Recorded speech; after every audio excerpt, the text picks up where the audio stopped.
Hello friends, welcome to let's quiz. आज के इस वीडियो में हम लोग बात करेंगे यहाँ पे सीटेड एग्ज़ाम 2024 जो आपका एग्ज़ाम यहाँ पे 21 जनवरी को होने वाला है। तो प्लीज़ दोस्तों वीडियो को स्किप मत करिएगा, शुरू से लेके अंत तक देखिएगा। जो आपके एग्ज़ाम के पॉइंट ऑफ व्यू यहाँ पे क्वेश्चन लाया गया है, तो यहाँ पे प्लीज़ आप दोस्तों को शेयर कर दीजिए, अपने दोस्तों को इंस्टा फेसबुक सब पे यहाँ पे इस वीडियो को कॉपी करके शेयर कर दीजिए। और आप चैनल पे नया आया है तो प्लीज़ वीडियो को लाइक करके चैनल को सब्सक्राइब करके बेल आइकन प्रेस कर दीजिए, जिससे आपको नेक्स्ट वीडियो का नोटिफिकेशन मिलता रहे। तो चलिए दोस्तों, हम बात करते हैं यहाँ पे क्वेश्चन आंसर का, जो कि यहाँ पे ईवीएस के एनसीईआरटी कंटेंट आपको पूरी अच्छे से करा दी गई है। उसकी प्लेलिस्ट हमारे चैनल पे आपको मिल जाएगा, वहाँ से आप जाके उससे सारी चीज़ें अगर नहीं पढ़ी होगी एनसीईआरटी तो वहाँ से आपको पूरी कंटेंट यहाँ पे सारी चीज़ें आपके एग्ज़ाम के पॉइंट ऑफ व्यू यहाँ पे एनसीईआरटी से बनाई गई है। ठीक है, तो चलिए आज का हमारा पहला क्वेश्चन है 41। इससे पहले मैंने बहुत सारी क्लासेस ली हुए, उसकी चैनल वहाँ पे प्लेलिस्ट बनी है, वहाँ पे जाके आप प्रैक्टिस कर सकते हैं। ठीक है, तो चलिए वीडियो को स्टार्ट करते हैं। तो आज का हमारा पहला क्वेश्चन ये है 41। निम्नलिखित में से कौन से प्राथमिक स्तर पर पर्यावरण अध्ययन में आकलन के लिए उपकरण और तकनीकें हैं? तो परियोजना कार्य, ऑप्शन बी क्षेत्र भ्रमण, ऑप्शन सी जर्नल लिखना, या फिर ऑप्शन डी विचार मानचित्रण। तो यहाँ पे इसका राइट आंसर क्या होगा, यहाँ पे आपको बता देते हैं कि परियोजना कार्य, क्षेत्र भ्रमण, यहाँ पे लिखना, विचार मानचित्रण, ये सब के सब सही है कि जब प्राथमिक स्तर पर पर्यावरण अध्ययन में जो आकलन की जाती है, यहाँ पे असेसमेंट यानी आकलन की जाती है, उसके लिए उपकरण की तकनीकें क्या क्या होनी चाहिए, तो यहाँ पे सारी चीज़ें दी गई है। ये सारे के सारे ऑप्शन आपके सही हैं। तो यहाँ पे इसका राइट आंसर होगा ऑप्शन नंबर यहाँ पे second, A B C D. अब हम चलते हैं नेक्स्ट क्वेश्चन पे, हमारा क्वेश्चन नंबर 42। क्वेश्चन नंबर हमारा 42। कोमल विभिन्न प्रकार की यात्रा टिकटों का उपयोग करती है। ऐसे टिकटों के उपयोग से निम्नलिखित में से की संकल्पना पर प्रभावपूर्ण ढंग से चर्चा की जा सकती है। तो यहाँ पे बात की ऑप्शन ए, अलग अलग साधनों से यात्रा करने पर यात्रा लागत भी भिन्न होती है, या ऑप्शन बी, यात्रा की लागत उस वाहन द्वारा प्रयुक्त ईंधन पर निर्भर करती है, या फिर ऑप्शन सी, सार्वजनिक परिवहन से एक स्थान से दूसरे स्थान पर जाने के लिए हमें टिकट चाहिए, या ऑप्शन डी, आरक्षण प्रक्रिया की समझ। तो यहाँ पे क्या होगा, इसका राइट आंसर बताइए। तो यहाँ पे दिया गया है इसके ऑप्शन, जो कि यहाँ पे इस तरीके से आपको देखने को मिल जाएगा। ठीक है, तो यहाँ पे आपको बता दें, पहले नंबर पे यहाँ पे चीज़ें, यहाँ पे देखिए, अलग अलग साधनों से यात्रा करने पर यात्रा लागत भी भिन्न होती है। ये भी सही है, क्योंकि अगर आप दिल्ली जाएंगे या फिर गुजरात जाएंगे या फिर राजस्थान, तो सबके प्राइजेस क्या होते हैं, वो अलग अलग होती है। दिल्ली कम समय में लगता है तो कम लागत लगेगी, गुजरात जाने में समय ज़्यादा लगेगा तो वहाँ पे ज़्यादा लागत लगेगी। यहाँ पे यही चीज़ें कही जा रही, तो यहाँ पे इसका आंसर यहाँ पे ए सही है। दूसरा यहाँ पे बात की जा रही कि यात्रा की लागत उस वाहन द्वारा प्रयुक्त ईंधन पर निर्भर करती है, तो ऐसा कुछ भी नहीं है। तो वहाँ पे बहुत सारे चार्जेस होते हैं जो उसको पे करना होता है। फिर यहाँ ऑप्शन सी, सार्वजनिक परिवहन से एक स्थान से दूसरे स्थान पर जाने के लिए हमें टिकट चाहिए होता है। सार्वजनिक यानी सबकी, यहाँ पे जो गवर्नमेंट होती है यानी पब्लिक जो ट्रैवल होती है, ट्रांसपोर्ट होता है, वो सब कुछ क्या होता है कि जो हम उस पर हम अगर जाएंगे तो उससे हमें टिकट लगता है। अगर हम अपने पर्सनल गाड़ी से यानी निजी गाड़ी से जाते हैं तो वहाँ पे ऐसा कुछ नहीं होता। तो यहाँ पे जो पब्लिक ट्रांसपोर्ट होता है, वहाँ एक वन प्लेस टू यहाँ पे अनअदर प्लेस, यहाँ जाने के लिए वहाँ पे आपको टिकट की ज़रूरत होती है। तो यहाँ पे ए और सी सही है। आरक्षण की प्रक्रिया की समझ, यहाँ पे ये गलत है। तो हमारा राइट आंसर होगा यहाँ पे, चलिए हम लोग देखते हैं, ए और सी सही है। तो ए और सी हमारे ऑप्शन में यहाँ पे है सेकंड, हमारा राइट आंसर होगा ऑप्शन नंबर यहाँ पे सेकंड। अब हम चलते हैं हमारे नेक्स्ट क्वेश्चन पे, क्वेश्चन नंबर यहाँ 43। तो यहाँ पे देखिए क्वेश्चन नंबर 43, केरल के निकटवर्ती राज्य, जो कि आपके एग्जाम में एनसीईआरटी में जो पूछा जाता है तो मैप से भी क्वेश्चन बनता है, क्योंकि तो यहाँ पे देखिए इस तरीके से ये आपका दक्षिणी इलाका हो गया। यहाँ पे देखिए आपका यहाँ पे देखिए मुंबई, गोवा, फिर इधर गुजरात, इधर राजस्थान, फिर इधर आपको कर्नाटक यहाँ पे देखने को मिलेगा, फिर केरला मिलेगा, इधर तमिलनाडु, फिर इधर आंध्र प्रदेश। इस तरीके से आपको यहाँ पे चीज़ें मिलेगी। तो यहाँ पे पूछा गया जो केरल राज्य है उसके निकटवर्ती राज्य, तो जैसा कि मैंने आपको यहाँ पे बताया, तो यहाँ पे आपका कर्नाटक और तमिलनाडु देखने को मिलेगा। तो यहाँ पे केरल के निकटवर्ती जो राज्य होते हैं वो कौन से होगा, तो वो कर्नाटक और महाराष्ट्र, ये गलत हुआ। आंध्र प्रदेश और कर्नाटक, तो ये भी नहीं होगा क्योंकि इससे पहले तमिलनाडु आ जाता है। तो कर्नाटक और तमिलनाडु, तो ये देखिए ये हमारा राइट आंसर होगा, बाकी ये ऑप्शन गलत हुए। तो यहाँ पे इसका राइट आंसर होगा ऑप्शन नंबर यहाँ पे थर्ड। अब हम चलते हैं नेक्स्ट क्वेश्चन पे। क्वेश्चन नंबर यहाँ पे 44, नीचे दिए गए सभी जानवरों में निम्नलिखित में से कौन सी विशेषता पाई जाती है, तो छिपकली, गौरैया, कछुआ और सांप। तो ये क्या होते हैं, वे जहरीले होते हैं या भूमि एवं जल दोनों में रह सकते हैं, उनके शरीर सल्क से ढके होते हैं या वे अंडे देते हैं। तो यहाँ पे बताइए क्या कौन सी चीज़ें क्या करते हैं, यहाँ पे इसका राइट आंसर क्या होगा, बताइए। यहाँ पे इसका राइट आंसर होगा ऑप्शन नंबर यहाँ पे फोर्थ होगा। यहाँ पे ये राइट आंसर होगा आपका, यहाँ 44 का आंसर यहाँ पे 4 होगा। वे अंडे देते हैं, तो छिपकली भी अंडा देता है, गौरैया भी, कछुआ भी और सांप भी यहाँ पे अंडे देते हैं। यहाँ पे पूछा गया था जो नीचे दिए गए सभी जानवर उनकी क्या एक विशेषता है, मतलब वो जो एक जानवर के पास सभी चीज़ें यहाँ ऑप्शन के अकॉर्डिंग क्या चीज़ें सेम चीज़ें हैं, ठीक है। यहाँ पे ये क्वेश्चन से पूछा गया है। अब हम चलते हैं हमारे नेक्स्ट क्वेश्चन पे। क्वेश्चन नंबर यहाँ पे 45, जो कि देखते हैं यहाँ पे 45 क्या होगा। निम्नलिखित में से कौन सा कथन आकलन प्रक्रियाओं के बारे में सबसे कम उपयुक्त है, तो ऑप्शन ए, बच्चे को निजी विवरण और व्यक्तिगत पृष्ठपोषण फीडबैक देना वांछनीय अभ्यास है। दूसरा यहाँ पे सीखने के संकेतकों और उप संकेतकों की सूची बनाना, रिपोर्टिंग को अधिक विस्तृत बनाना, या फिर ठीक, अच्छा और बहुत अच्छा जैसे टिप्पणियों बच्चे के सीखने के बारे में समझ एक प्रदान करती है, या फिर यहाँ पे बच्चों के पोर्टफोलियो में केवल उनसे उनके सबसे बेहतर कार्य ना होकर सभी कार्य के होने चाहिए। तो यहाँ पे ये चीज़ें दी गई है, तो यहाँ पे तो ये सबसे कम उपयुक्त यहाँ पे आपसे पूछा गया है। तो यहाँ पे आपको बता दें जब बच्चे के निजी विवरण एवं व्यक्तिगत पृष्ठपोषण यानी फीडबैक देना वांछनीय अभ्यास है। राइट, यहाँ पे इसका राइट आंसर होगा ऑप्शन नंबर यहाँ पे ए, जो कि यहाँ पे अभ्यास की बात कर दी गई, तो ये हमारा राइट आंसर होगा क्योंकि यहाँ पे पूछा गया था कि सबसे कम उपयुक्त है विद्यार्थियों के लिए, ठीक है, क्योंकि रटन विद्या वो ज़्यादा दिन तक चलती नहीं है ना, इसकी वजह से। तो यहाँ पे देखिए क्वेश्चन नंबर 46, कक्षा में पर्यावरण अध्ययन में शिक्षार्थियों के आकलन के बारे में निम्नलिखित में से सत्य है क्या है, मौखिक परीक्षाएं क्योंकि हो सकता है बच्चे लिखने में सक्षम ना हो, या फिर ड्राइंग क्योंकि बच्चों को इसमें आनंद आता है, या फिर शिक्षकों का अवलोकन और यहाँ पे रिकॉर्डिंग, शिक्षक की कोई बात ही नहीं हो रही है। तो यहाँ पे देखिए किसी को न रोके, नीति को ध्यान में रखते हुए आकलन की आवश्यकता नहीं, यहाँ पे ये आपसे क्वेश्चन पूछा गया है। तो यहाँ पे देखिए इसका राइट आंसर क्या होगा, तो हमारा राइट आंसर यहीं पे, क्योंकि ऑप्शन आपका डी तो गलत ही पूरी तरीके से गलत है। तो यहाँ पे क्या इसका होगा, जो कक्षा 1 में पर्यावरण अध्ययन में शिक्षार्थियों के आकलन के बारे में निम्नलिखित में से कौन सा सत्य है। तो यहाँ पे देखिए ये सही है कि मौखिक परीक्षाएं क्योंकि हो सकता है कुछ बच्चे यहाँ पे लिखने में सक्षम हो सकते हैं, तो हम एक दूसरे से कम्युनिकेट करके एक दूसरे से क्वेश्चन करके यहाँ पे पूछा परीक्षा यानी आकलन लिया जा सकता है।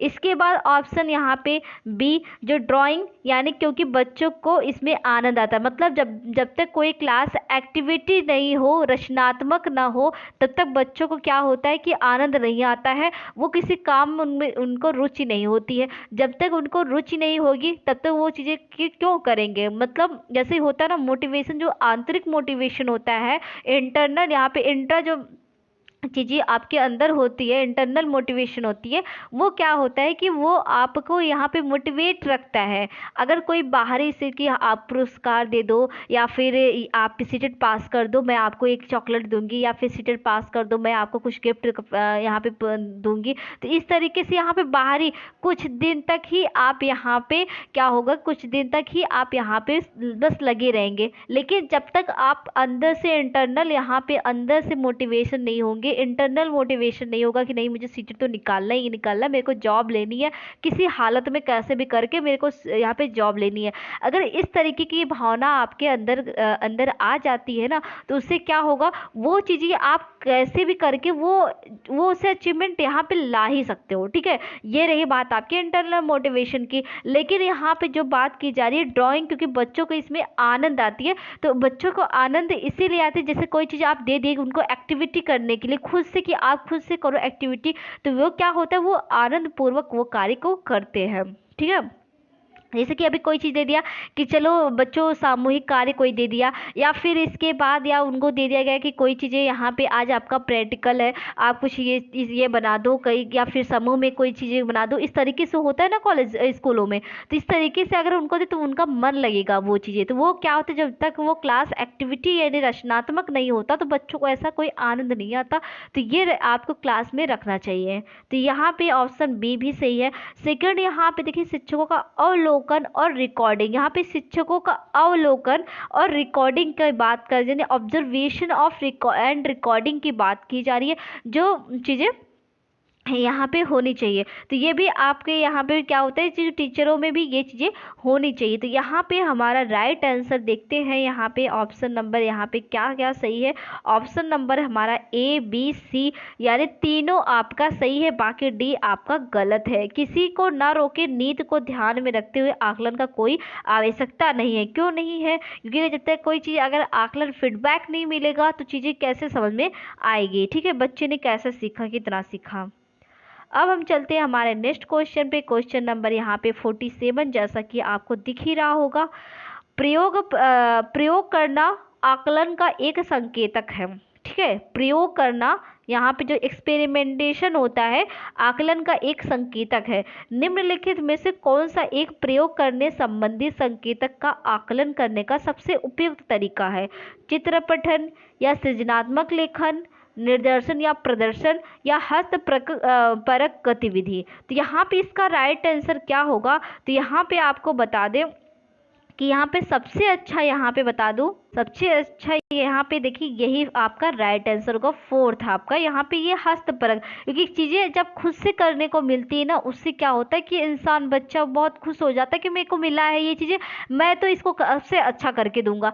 सबसे अच्छा करके देने की जो प्रवृत्ति अंदर आ जाती है ना, तो उससे सारे बच्चे एक्टिव हो जाते हैं और इसके बहुत ही बेटर करने की सोचते हैं, तो उससे क्या होता है चीज़ें अच्छी होने लगती है। तो यहाँ पे यही सबसे अच्छा प्रयोग करना, एक्सपेरिमेंटेशन होना चाहिए। ठीक है, ये चीज़ें क्या होता है कि आकलन का सबसे बेस्ट यहाँ पे संकेत है। ठीक है, ये रही आपका यहाँ पे असेसमेंट का एक हस्तपरक गतिविधि प्रयोग करना। ठीक है, क्वेश्चन नंबर यहाँ पे 48, निम्नलिखित में से जड़ का कौन सा कार्य पौधे के लिए नहीं है। तो पौधे के लिए नहीं है यहाँ पे ये पूछा गया है, तो यहाँ पे बताइए भोजन भंडारण संचित करना, या फिर ह्यूमस उपलब्ध कराना।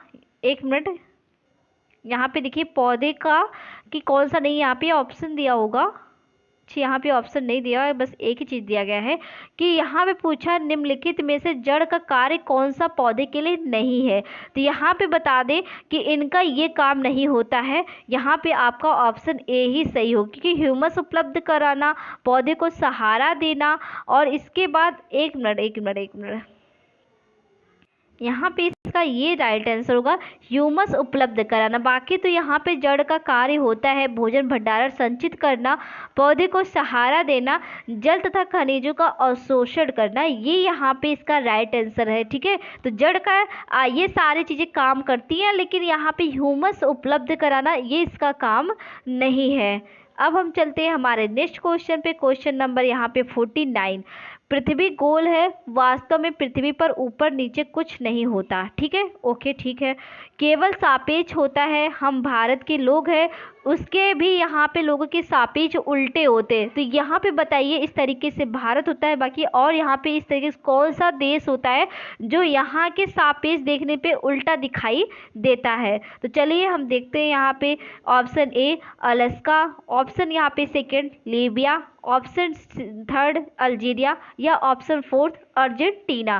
तो यहाँ पे इसका राइट आंसर होगा ऑप्शन नंबर, यहाँ पे इसका राइट आंसर होगा ऑप्शन नंबर यहाँ पे फोर्थ अर्जेंटीना, क्योंकि भारत के सापेक्ष यहाँ पे देखने पर इंसान यहाँ पे उल्टा दिखता है। यहाँ पे ये पूछा है, आपके एनसीईआरटी में लिखी हुई है। अब क्वेश्चन नंबर यहाँ पे 15 देखते हैं यहाँ पे क्या चीजें दी गई है। ग्रामीण क्षेत्रों में मकानों के ढांचे वहां की जलवायु मौसम की स्थिति से संबंधित होते हैं। एक गांव के मकानों के लक्षण नीचे दिए गए हैं। मकान मजबूत बांस के खंभों पर बने होते हैं। तो यहाँ पे पॉइंट कुछ आपके दिए गए हैं।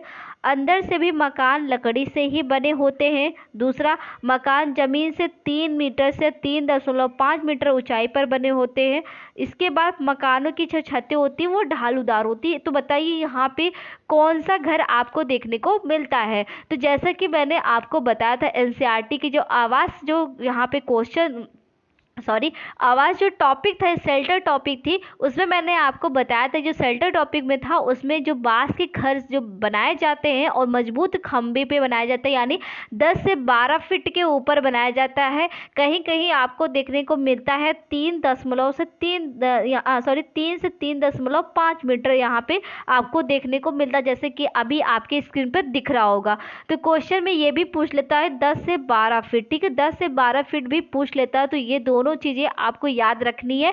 तो आपको मैंने बताया था कि जो ईवीएस की जो शेल्टर टॉपिक थी उसमें मैंने बताया था जो बांस के घर पाए जाते हैं वो असम राज्य में आपको पाया जाता है। दूसरी बात आपको बताया था कि वहां पे बारिश बहुत ज्यादा होती है, इसलिए वहां की जो घरें बनाई जाती हैं वो बांस के खंभों पे बनाई जाती है। तीसरी बात मैंने आपको बताया था कि वहां की जो छतें होती हैं वो ढालूदार होती हैं। चौथा पॉइंट आपको बताया था जो वहां की जो बच्चे होते हैं स्कूल जाने के लिए बांस का पुल बना के क्रॉस करके जाते हैं। चौथा पॉइंट ये हुआ। पांचवा पॉइंट ये होता है जो कि यहाँ पे जो बांस का घर आपको यहाँ पे असम में ही देखने को मिलता है, क्योंकि वहाँ पे बारिश अधिक होती है। ये रही बातें आपकी यहाँ पे असम के बारे में, जो कि मैंने सारी चीज़ें आपको बता दी है, ठीक है।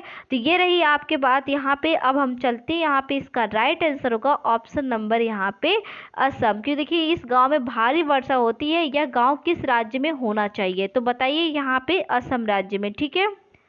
तो चलिए हमारा नेक्स्ट क्वेश्चन होता है यहाँ पे, पर्यावरण अध्ययन पाठ्य पुस्तक की विषय वस्तु में क्या होनी चाहिए? परिभाषा और व्याख्यानों को दूर रख जाना चाहिए।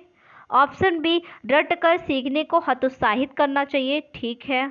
इसके बाद बच्चों को प्रश्न करने और खोजने का मौका मिलना चाहिए, ओके, ये भी सही है। बच्चे को केवल लिखित जानकारी दी जानी चाहिए, ये तो गलत बात है कि ये यहाँ पे इसका राइट आंसर नहीं होगा। तो यहाँ पे इसका राइट आंसर होगा ऑप्शन नंबर ऑप्शन नंबर यहाँ पे फोर्थ आपका सही होगा कि परिभाषाओं और व्याख्यानों को दूर रखा जाना चाहिए। नहीं नहीं नहीं नहीं नहीं, यहाँ पे ये सही नहीं होगा।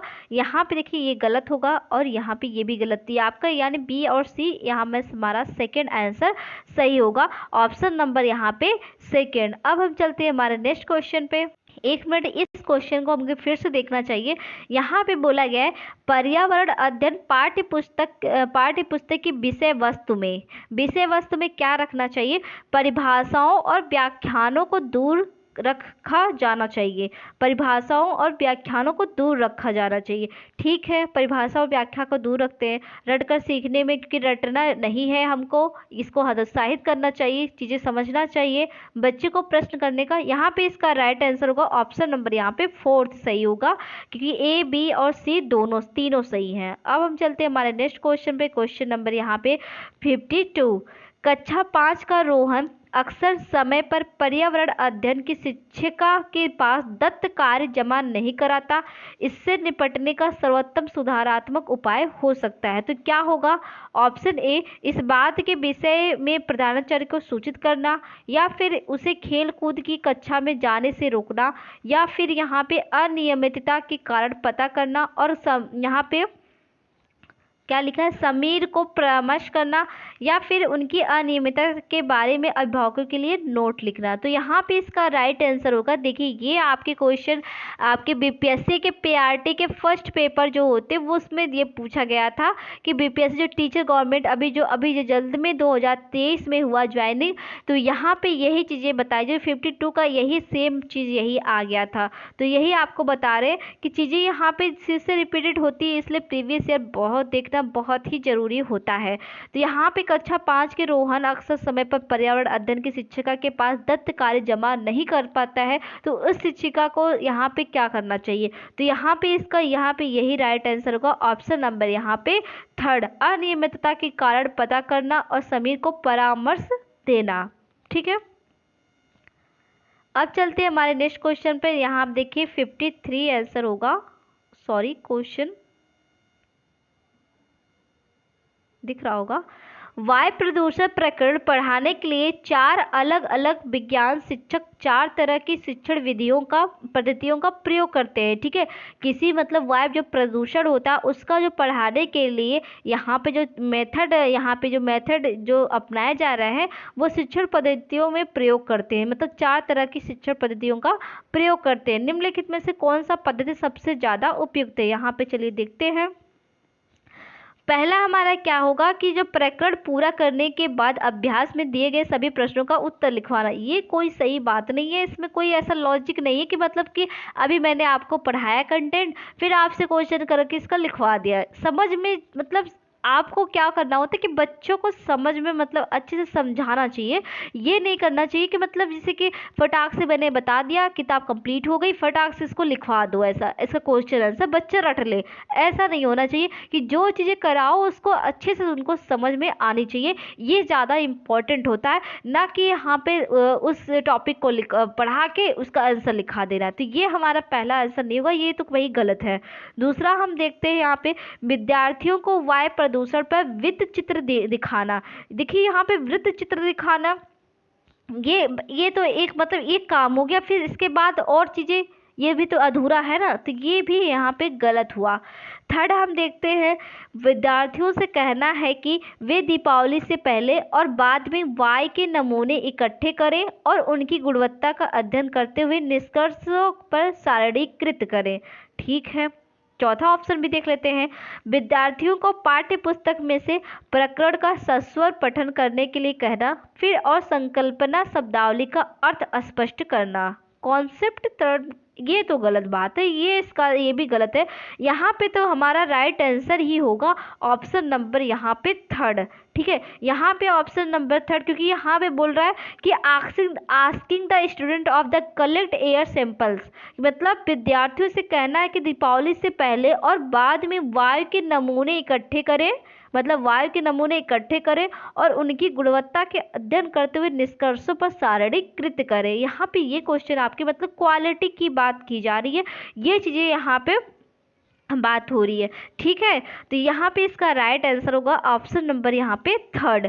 अब हम चलते हैं, हमारा क्वेश्चन है क्वेश्चन नंबर यहाँ पे 54, जो कि यहाँ पे आधे अधूरे ऑप्शन आपके दिख रहे हैं। इसके बाद देखते हैं निम्नलिखित में से भोजन बनाने का कौन सा तरीका सबसे अच्छा होता है। तो सब्जियों को अच्छी तरह से धोना और फिर काटना, ये तो सही बात है। फिर इसके बाद हम देखते हैं यहाँ पे सेकेंड ऑप्शन, सब्जियों को काटना और उन्हें चलते पानी में धोना, ये तो पहले ही गलत हो गया। दूसरा, सब्जियों को काटने और पकाने से पहले उन्हें कुछ समय में के लिए धूप में रख देना, ये भी गलत बात है। बैक्टीरिया नष्ट करने के लिए सब्जी को गहरे तलते हुए पकाना, ये तो गलत बात है। तो यहाँ पे हमारा राइट आंसर होगा ऑप्शन नंबर यहाँ पे ए ही बेटर है, जो कि यहाँ पे सब्जियों को अच्छी तरह से धोना फिर काटना, क्योंकि हरी सब्जी देखिए हरी सब्जी अगर पहले काट देंगे तो उसमें जो तत्व होता है वो निकल जाता है धोने के बाद, इसलिए पहले आप उसे धो लो, कुछ टाइम के लिए रख दो, उससे पानी निचड़ जाए, मतलब निकल जाए, निथर जाए, फिर इसके बाद आपको सब्जी को काट के डायरेक्ट उसमें पका देना है। ठीक है, तो ये रही यहाँ पे पौष्टिक आहार के बारे से क्वेश्चन, यानी न्यूट्रिशन से आपसे क्वेश्चन पूछा गया है। अब चलते हैं यहाँ पे 55 में, देखते हैं क्या होगा। भारोत्तोलकों को प्रायः ज़्यादा मांसपेशियों और बॉडी मास बनाने के लिए आवश्यकता होती है। इस उद्देश्य के लिए उन्हें ऐसा आहार लेने की आवश्यकता है जो उससे भरपूर हो। ठीक है, तो यहाँ पे मतलब बॉडी मास बनाने के लिए सबसे ज़्यादा आपको कौन सा आहार लेना यहाँ पे भरपूर हो, ये पूछा गया। तो ऑप्शन ए प्रोटीन, कार्बोहाइड्रेट, वसा, विटामिन। तो बताइए यहाँ पे इसका राइट आंसर क्या होगा। बता दें यहाँ पे सबसे पहले यहाँ पे प्रोटीन की जरूरत होती है। ठीक है, अभी देखिए यहाँ पे जो गेम, कोई भी गेम होता है, देखते हैं ना, जैसे कि कोई थक जाने के बाद कुछ वो ड्रिंक टाइप का कुछ करते हैं ना, वो क्या पीते हैं, मतलब ऐसा कुछ उनका प्रोटीन रहता है कि मतलब प्रोटीन पीने से उनको ऐसे एनर्जी आ जाती है, इस तरीके से वो क्या करते हैं, वो प्रोटीन लेते हैं। तो वहाँ पे यही चीज़ें पूछी गई है। जो भी वेट या जो जो वेट लिफ्टर होते हैं वो क्या करते हैं, मतलब ऐसा अपने बॉडी मास को बनाने रखने के लिए, वो अपने ज़्यादा मांसपेशियों और बॉडी मास बनाने के लिए उनका उद्देश्य इस ऐसा आहार लेने की क्या आवश्यकता पड़ जाती है कि उनका जो बॉडी मास हो वो बना रहे। इसके लिए वो जब यहाँ पे वेट लिफ्टर होते हैं वो क्या करते हैं, प्रोटीन लेते हैं। तो ये बताइए, यहाँ पे आज का हमारा वीडियो बस यहीं समाप्त होता है। हम इसके बाद इससे भी ज़्यादा क्वेश्चन हम कल नेक्स्ट वीडियो में करेंगे। अगर आपको ये वीडियो पसंद आ रही है तो प्लीज़ दोस्तों वीडियो को लाइक जरूर कर दीजिएगा। ऐसे ही आपको यहाँ पे कंटेंट तो नहीं, कंटेंट आपको चीज़ें समझाते जाएंगे। इसके बाद आपको यहाँ पे चीज़ें प्रैक्टिस सेट अभी आपको विथ प्रैक्टिस सेट भी मिलती रहेगी। तो प्लीज़ दोस्तों आप ये वीडियो को कॉपी करके अपने दोस्तों तक शेयर जरूर करिएगा। वीडियो को लाइक करके चैनल को सब्सक्राइब जरूर करना ना भूले। ठीक है, मिलते हैं लोग नेक्स्ट वीडियो में। Thank you for watch video.